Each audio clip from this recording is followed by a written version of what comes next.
Haremos un viaje hacia las historias más horribles y que pareciera no fueron reales, pero sí lo fueron. En este intrigante video te presentaré 3 casos que fueron totalmente verdad. Son siniestros y aunque han desafiado toda lógica, en verdad pasaron.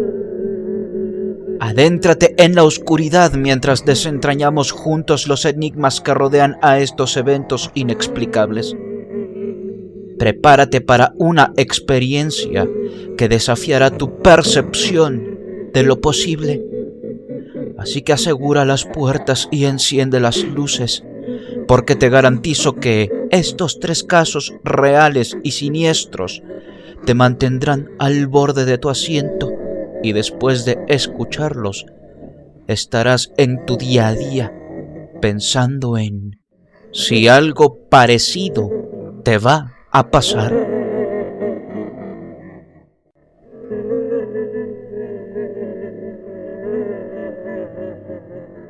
Hoy en día se utiliza la palabra literal para todo lo que se busca hacer énfasis. Sin embargo, siempre se hace un mal uso de ella. Un ejemplo de esto es cuando empleamos la palabra tóxica o tóxico.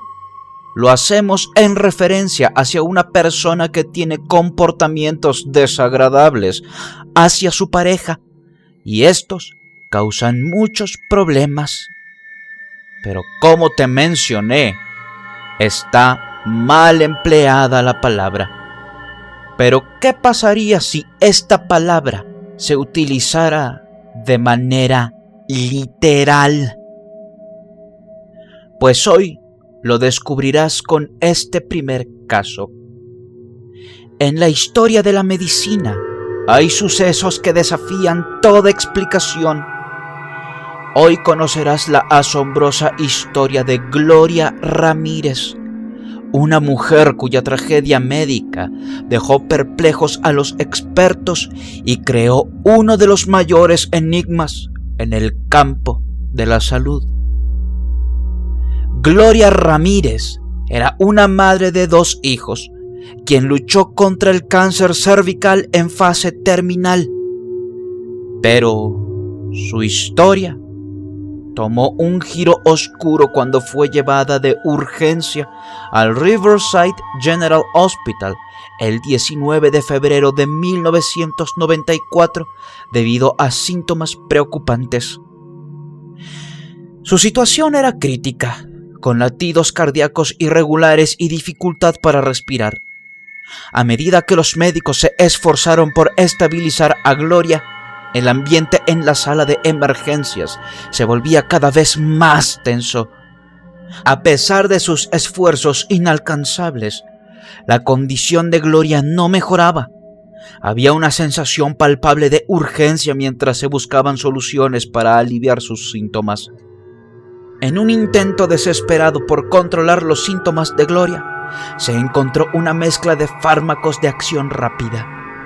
Los médicos inyectaron sedantes y otras sustancias para tratar de normalizar su ritmo cardíaco y aliviar su angustia respiratoria.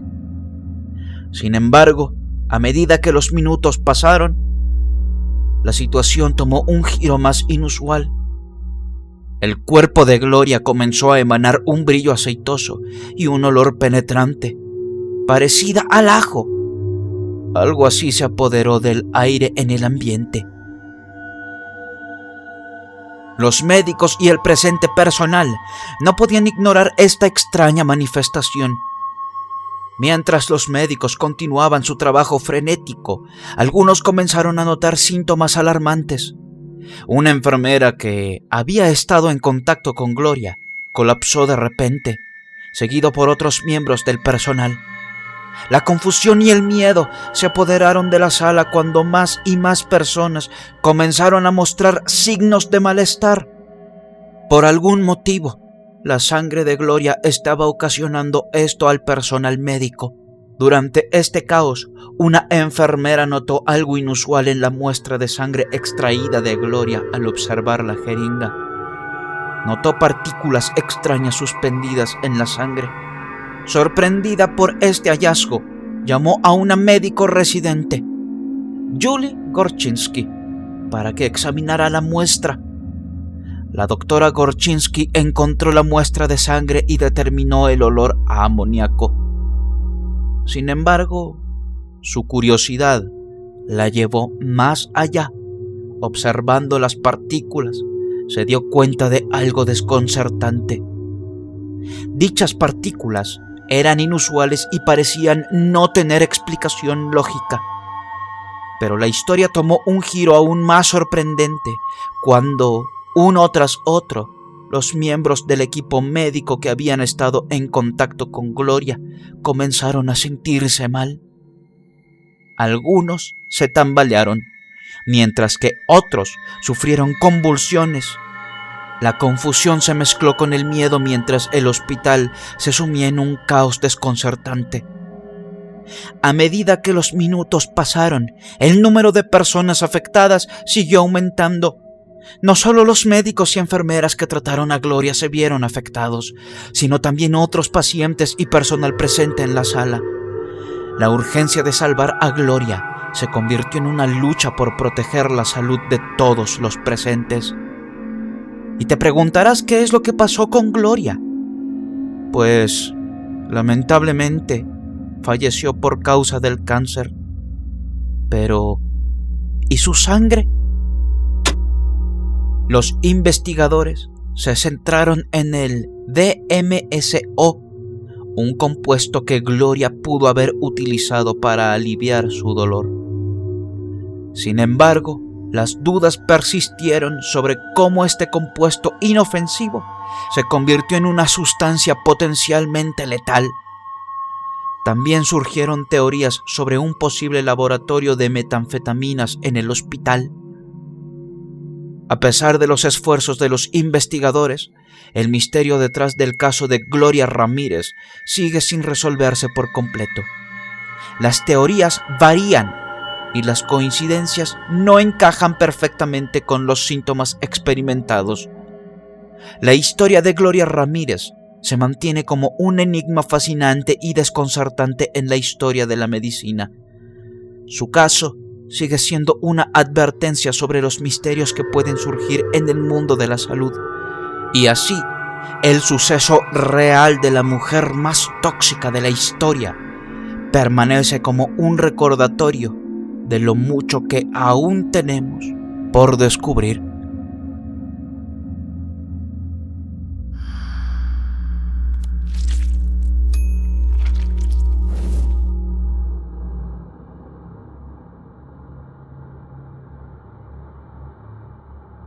En una noche aparentemente tranquila, en un autobús que recorría las carreteras de Canadá, un viaje rutinario se convertiría en un escenario de terror y brutalidad inimaginable. Corría el 30 de julio del año 2008. Un hombre misterioso llamado Vince Lee aborda el autobús Greyhound en la ciudad de Winnipeg. Nadie podía imaginar el horror que estaba a punto de desencadenarse. Vince Lee era un hombre con una condición mental grave. Comenzaba a mostrar señales inquietantes en la terminal de autobuses antes de embarcar. Con el autobús en marcha, la tragedia se desata. Con el corazón acelerado y la mente distorsionada, Vince Lee se abalanzó sobre un hombre llamado Tim McLean, quien solo iba en la parte de atrás del autobús escuchando música. Con un cuchillo de cazador y sin explicación alguna, comenzó a penetrar la piel de Tim una y otra vez, arrancando gritos desgarradores de la víctima. La mente perturbada de Lee lo llevaba a realizar actos aún más horripilantes. Después de haber apuñalado 68 veces distribuidas a través del cuello, rostro, tórax y estómago de McLean, comenzó a mutilar el cuerpo de manera macabra, arrancando partes y dejando un rastro de sangre y terror. Después de 15 minutos de haber concluido el asesinato, la primera unidad policial llegó al lugar. Desde la puerta del autobús, Lee gritó algunas palabras incoherentes y luego arrojó un objeto hacia los agentes. Este objeto resultó ser la cabeza de Tim McLean, la cual había sido cortada luego de las puñaladas. Después de eso, Lee volvió al interior del vehículo y se sentó en los asientos que estaban manchados de sangre. La detención de aquel hombre fue sencilla. Fue sometido a través de un taser que descargó la policía en su cuerpo. Los oficiales llevaron rápidamente al asesino fuera, lo esposaron y lo colocaron en una ambulancia para brindarle atención médica. Los paramédicos llegaron rápidamente para atender a la víctima, pero encontraron una escena horrenda. Durante el tiempo que estuvo solo con McLean, el asesino mutiló y desmembró su cuerpo. Posteriormente, Lee explicó en su estado de delirio que veía al joven como un extraterrestre que se regeneraba de sus heridas y seguía con vida. Más impactante aún, en su locura, Vince había mordido y arrancado pedazos de la víctima que luego masticó y tragó. Llegó al punto en que vomitó, pero inmediatamente después continuó mordiendo y cortando. La lengua, nariz, ojos y orejas fueron arrancados y dispuestos en el suelo del autobús para formar una imagen grotesca. Además, el cuerpo mutilado y decapitado aparentemente ya no tenía el corazón, ya que se cree que el asesino lo extrajo y se lo comió. Aunque Lee fue considerado como el único responsable del espantoso homicidio, las leyes en Canadá optaron un enfoque más indulgente, pues el caso estaba relacionado con un enfoque de enfermedad mental. A pesar de su resistencia inicial a recibir asesoramiento legal, Lee tuvo que ser medicado en algunas ocasiones para colaborar con sus abogados de oficio. Finalmente, se optó por someterlo a un tratamiento médico para reducir la crisis. Con el tiempo, se calmó y empezó a cooperar de manera significativa con psiquiatras y autoridades. Esto lo llevó a un tratamiento especializado bajo una vigilancia permanente. Sin embargo, el final de esta historia es agridulce, pues aunque Tim tuvo justicia, al poco tiempo Lee fue liberado, pues a comienzos del año 2017, la Corte de Justicia de Canadá determinó que Lee no representaba una amenaza significativa para la sociedad, por lo que fue puesto en libertad, preparado para una ocupación y garantizándole la total reintegración a la sociedad, incluso permitiéndole cambiar su identidad por Will Baker. Actualmente, este sujeto que cometió ese homicidio tan repulsivo sigue caminando por las calles de Canadá.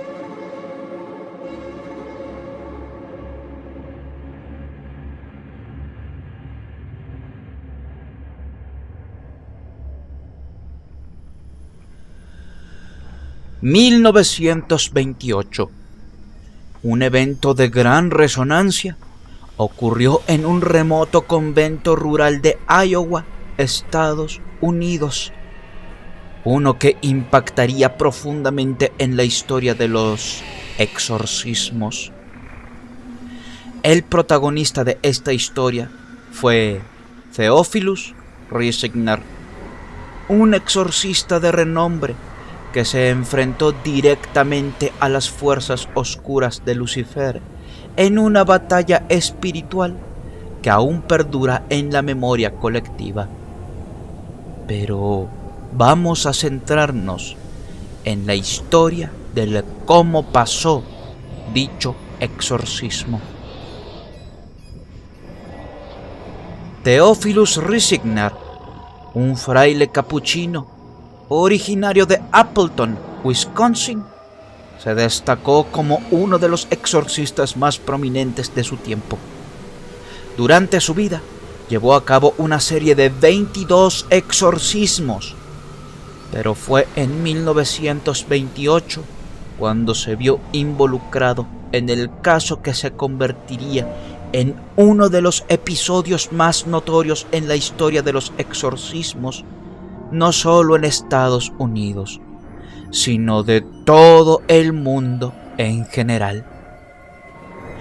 Los detalles vívidos y estremecedores de este caso se plasmaron en el libro Begone Satan, escrito por el reverendo Carl Vogel en la década de 1930. Este libro, basado en los testimonios de testigos presenciales, se tradujo a varios idiomas y se convirtió en una obra de referencia sobre el tema de la posesión demoníaca y los exorcismos. La víctima de esta enervante posesión demoníaca fue una mujer cuyo nombre variaba en los informes, siendo conocida como Anna Eklund o Emma Schmidt. Los síntomas de su posesión comenzaron a manifestarse cuando tenía apenas 14 años, lo que la convirtió en un caso de profundo interés para Risinger, quien ya se había ganado una reputación como un exorcista poderoso y místico. Risinger llevó a cabo su primer exorcismo en 1912 para liberar a la mujer de las garras de los demonios que la atormentaban. La liberación fue exitosa y la chica regresó a una vida normal. Sin embargo, la historia daría un giro inesperado cuando en 1928 la ya adulta Anna Eklund, de 40 años, comenzó a experimentar nuevamente los síntomas aterradores de la posesión demoníaca. La situación se volvió cada vez más angustiosa para Anna. Según los relatos, ella anhelaba desesperadamente conectarse con su fe, buscando su refugio en la iglesia y tratando de recibir la Santa Comunión. Sin embargo, una fuerza oscura y misteriosa se interponía en su camino, impidiéndole experimentar la paz espiritual que tanto anhelaba. Esta lucha interna la sumió en una espiral de sufrimiento y desesperación, mientras voces siniestras la acosaban, llenando su mente con pensamientos vergonzosos y aterradores. Muchos dicen que se trata de un caso de esquizofrenia, pero a pesar de esto, déjame continuar con el relato. La historia tomó un giro aún más escalofriante cuando Risinger, junto con el reverendo Joseph Steger, decidió llevar a cabo un exorcismo completo en el convento franciscano de Earling, Iowa. En un intento de evitar la atención no deseada, eligieron un lugar discreto para el exorcismo. La mujer fue colocada en una cama de acero, asegurada con firmeza por monjas fuertes que estarían preparadas para cualquier eventualidad. El proceso del exorcismo se convirtió en una batalla espiritual de proporciones bíblicas, épicas y aterradoras. La víctima comenzó a experimentar manifestaciones físicas extremas y aterradores cambios en su apariencia. Su rostro y cuerpo se deformaron de manera grotesca, casi irreconocible, mientras las voces de los demonios resonaban en su interior. Los testigos describieron cómo la mujer parecía ser controlada por una fuerza invisible y maligna, que la hacía levitar y retorcerse de formas antinaturales. Durante el exorcismo, Anna fue atormentada por múltiples voces, cada una afirmando ser un demonio con un nombre y propósito específico. Uno de los momentos más inquietantes fue cuando una voz se identificó como Judas Iscariote, el traidor bíblico. Esta voz, en lugar de intentar ocultarse, proclamó su intención de llevar a Ana a la desesperación, incitándola al suicidio y arrastrándola hacia la oscuridad del abismo. También se supo que uno de los espíritus que se encontraba en su cuerpo era Belcebú. Incluso bajo los cuestionamientos de Risignard, Belcebú reveló que la causa de la posesión había sido el propio padre de la mujer, habiendo maldecido a los espíritus dentro de ella y que fue tomada bajo la orden del propio Satanás. A medida que el exorcismo continuaba, las manifestaciones demoníacas alcanzaron su punto máximo. La mujer parecía estar enredada en una lucha épica entre fuerzas divinas y demoníacas. Su cuerpo fue deformado de manera grotesca, sufriendo distorsiones físicas que desafiaban cualquier explicación médica o científica en su momento.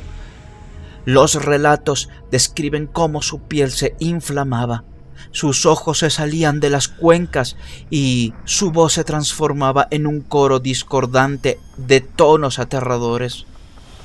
Sin embargo, después de 23 días de un exorcismo extenuante y angustioso, un momento crucial finalmente llegó.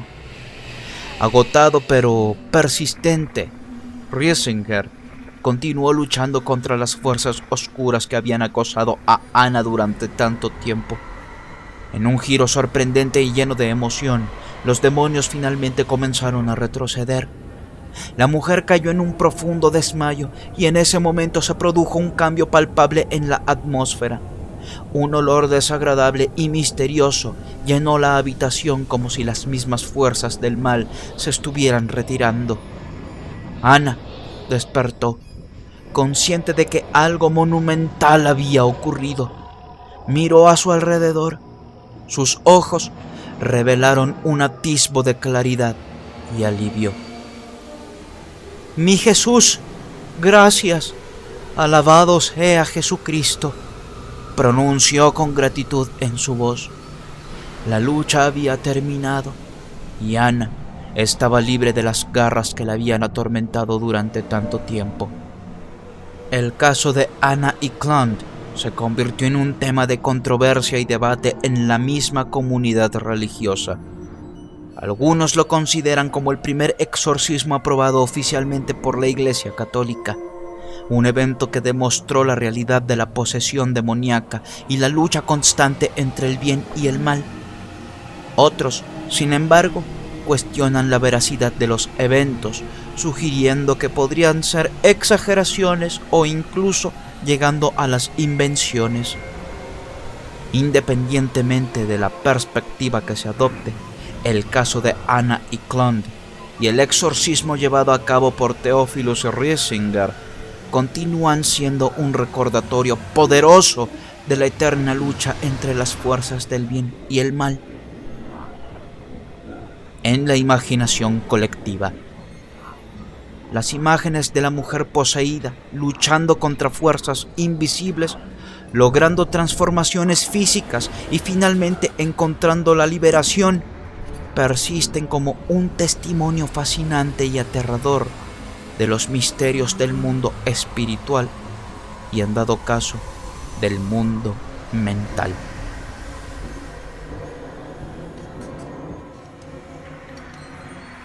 Si el video te pareció interesante, por favor suscríbete a este canal si no lo has hecho para que sigas disfrutando de esta clase de contenido. Deja tu like y compártelo en tus redes sociales. Además, me ayudarías demasiado si te haces miembro del canal. Muchísimas gracias. Sígueme en mis redes sociales para que podamos comunicarnos mejor. En la descripción estarán los links. Soy Davo Valkrat y fue un placer haberte acompañado esta velada. Hasta pronto.